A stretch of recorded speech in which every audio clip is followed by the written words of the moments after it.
traffic light na yan. Lulusutan natin yan.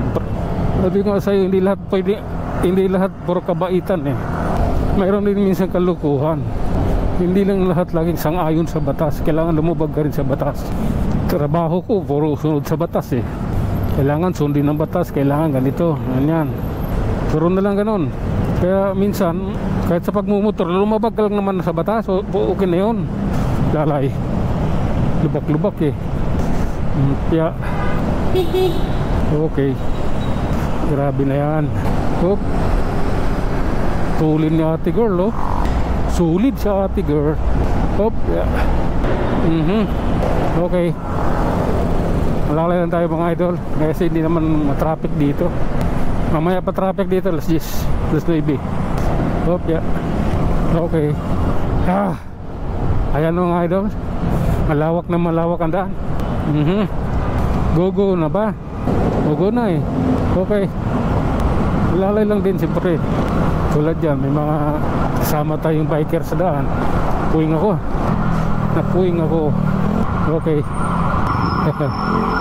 Saan ka man pupunta, maghihintay ka. Okay, ito na. Grabe na to. Yeah. Okay, karoon lang na ano sa stoplight, matinding paghuhusga. Minsan mahaba sa stoplight, pero pag ano, maganda naman ang biyahe dito talaga dito.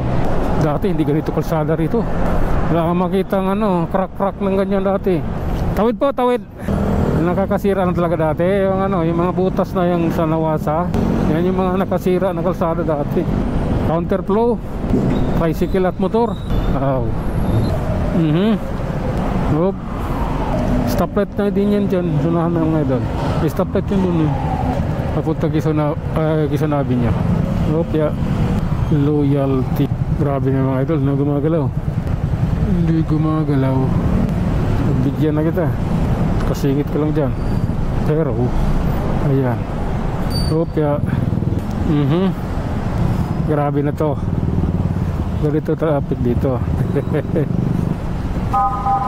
Wow.